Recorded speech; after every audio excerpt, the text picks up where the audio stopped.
Minha diretoria, o time do Vasco começa a ficar interessante. De interessante, passa longe, antes que alguém me cobre, do time que o pessoal sugeriu quando disse que o investimento seria gigantesco e absurdo logo no começo da temporada 2023.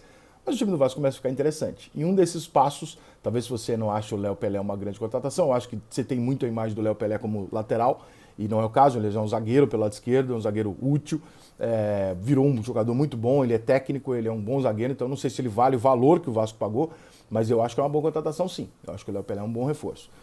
Alguns outros, Pedro Raul, acho um ótimo reforço. Alguns outros bons nomes ali e tal. O Vasco perde o Andrei, que é um jogador que eu nem acho que estava tão estabelecido, que seja uma peça tão fundamental nos 11 titulares do Vasco. Não é uma coisa que você fala, se tirar o Andrei do time, fudeu pro Vasco. Não é o caso, o Vasco já estava jogando mal pra caralho com o Andrei ou sem Andrei. Claro que piora, é um jogador valioso e tal, mas assim, não era uma peça-chave de um sistema que funcionava. O sistema do Vasco nunca funcionou. O sistema de jogo do Vasco já faz 2 anos que não funciona. Então, o Vasco não tem um time que funciona e você não pode mexer numa peça. Ele não tem um time. Né? O time do Vasco não joga bola. E agora o Vasco começa a trazer jogadores com um pouco mais de qualidade. Então você, por exemplo, tem o Jair do Atlético Mineiro. Eu gosto pra caralho do Jair. Eu acho que é uma contratação, porra, bem maneira, cara. Bem maneira. É um jogador que não é brilhante, de seleção brasileira, não é nada disso, assim, mas, porra, é um cara que do lado do Alan ali no meio de campo do Galo fez grandes temporadas, né? Fez grandes, inclusive 2021 principalmente. Em 2022 ele foi um dos poucos jogadores ali que mesmo não tendo rendido igual, não saiu ali massacrado pela torcida, né? É um jogador tecnicamente com limitação, mas ele é um volante. O Alan sai muito mais pro jogo do que ele, verdade seja dita. Talvez ele seja visto mais como antigamente um primeiro volante, embora hoje seja mais um volante pro lado direito, mais um volante pro lado esquerdo, e os dois chegam na área adversária e tal, mas ele é um jogador que joga um pouco mais pro lado direito do que pro lado esquerdo. Ele é menos técnico do que o Alan, tá? É mais brigador, é mais participativo pro time, é um jogador mais come quieto, sabe aquele cara que você não nota muito ali, mas ele tá ali fazendo tudo o que precisa ser feito para que os outros joguem.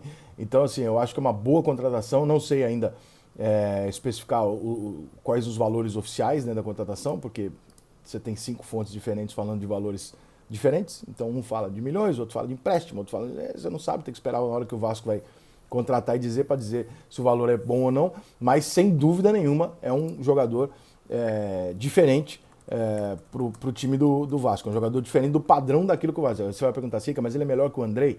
Não, ele ainda é melhor que o Andrei. Provavelmente o Andrei vai ser melhor do que ele. Isso é indiscutível. Né? O Andrei é um jogador novo que está aparecendo como uma grande expectativa. O Jair é um jogador que já tem 28 anos, já está naquele ponto que é o que ele pode chegar, e ele é um bom jogador e tal. Mas hoje o Jair é um jogador mais firme do que o Andrei. O Andrei ainda oscila pra caralho. Né? Contra o Ituano, por exemplo, o Andrei fez uma partida muito ruim. Acho que foi contra o Ituano, o último jogo, né? Ou se foi o último jogo em São Januário, não me lembro. Mas enfim, é um jogador jovem que vai oscilar, o Jair é um jogador feito que vai se manter. Então acho que esse momento pro Vasco talvez seja mais interessante no time titular ele ter um jogador feito, regular, do que ele ter uma aposta que pode ou não render. Porque o Vasco não pode bobear, o Vasco não pode nem pensar na possibilidade de cair de novo. E ao contrário disso, eu acho que com o investimento feito e tal, o Vasco tem que pensar em jogar Libertadores no ano que vem. Eu acho que não tem mistério no Campeonato Brasileiro para você olhar os classificados para Libertadores que tem se classificado e olhar e falar assim, não dá. Não, dá para todo mundo, irmão. Desculpa, dá para todo mundo classificar. Porque não tem nenhum time ali que está na Libertadores que você olha e fala assim, poxa, nenhum outro time aqui do campeonato poderia ter sido melhor que ele.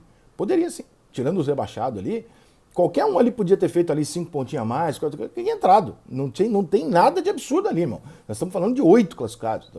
Passa longe de ser uma coisa impossível. Então o Vasco, Botafogo, Cruzeiro, mesmo com toda a dificuldade, vindo da situação que eles estão vindo, eles têm que olhar para a Libertadores sim, do ano que vem. Né? Porque nós não estamos falando mais de uma Libertadores como era no começo da década de 90, que aliás era muito melhor, quando você tinha uma Libertadores que passavam 2 clubes. Porra, aí é foda. 2 clubes é foda. Né? Agora não, agora são 8. Então, né? Na soma toda dos reforços do Vasco, o Patrick de Luca, um jogador de 22 anos, é um jogador que, né, dá para você apostar nele. O Léo Pelé, que já é um jogador um pouco mais estabelecido, mas é um jogador que recentemente veio de uma posição nova, né? E para a lateral esquerda, o Lucas Piton, lateral esquerdo do Corinthians, que é muito bom jogador também, longe de ser um craque, nada disso, mas é bom jogador, vai fazer a função provavelmente melhor que o Edmar. Robson Bambu, zagueiro do Corinthians também, bom jogador. Né? O lateral direito da seleção do Uruguai não acompanha o suficiente para dizer o quanto ele joga, mas assim, é titular, jogou na seleção de Copa do Mundo na seleção do Uruguai, que não é uma seleção pequena. Então, assim, você forma ali uma base de jogadores que pelo menos vêm de clubes grandes, de cenários grandes. E isso que parece tão vago para as pessoas não é vago. Quando você junta um monte de jogador do Sampaio Correia, com não sei o que, lá, e bota num time, irmão, a cabecinha desses caras, o mundo desses caras é desse tamanho. Eles podem se adaptar a um mundo maior dentro de um cenário onde tenham jogadores adaptados a esse mundo. Quando você pega jogador do Corinthians, do Atlético Mineiro, porra, meu irmão, tu tá subindo sarrafo, tu tá pegando jogador do São Paulo, do Corinthians, ou seja, esses caras não vão vir aqui e vão tomar um susto, vão achar, meu Deus, eu estou assustado. Como várias vezes aqui durante o ano passado eu disse, o que me assusta não é os jogadores do Vasco fazerem uma partida ruim em casa contra, sei lá eu, né? Ou então perder pontos em casa numa Série B contra times ridículos ou times que não têm a menor expressão e tal, como aconteceu o Vasco ter perdido quase a classificação no último jogo, eu não me lembro nem contra quem que foi, em São Januário lotado. O que me assustava era que os jogadores do Vasco não tinham a personalidade de jogar num time como o Vasco. Que você olhava aqui e falava, os jogadores do Vasco estão em pânico.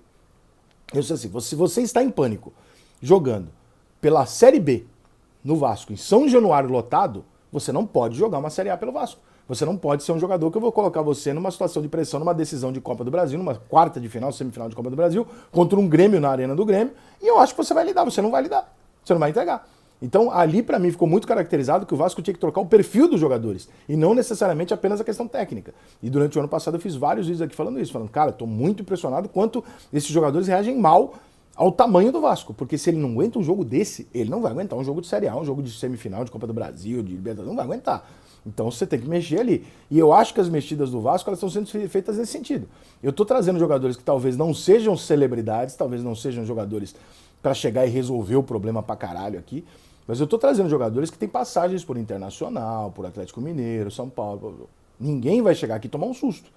Né, que é o que a gente estava vendo acontecer. Alguns garotos subindo, que faz parte, e outros jogadores vindos de clubes que, porra, você olha e fala, meu irmão, por melhor que o cara seja, o cara tem 19 anos e tá num clube desse, beleza. O cara tem 27 anos e o cara tá jogando no Sampaio Corrêa, meu irmão, alguma coisa tem de errado, esse cara não pode jogar no Vasco.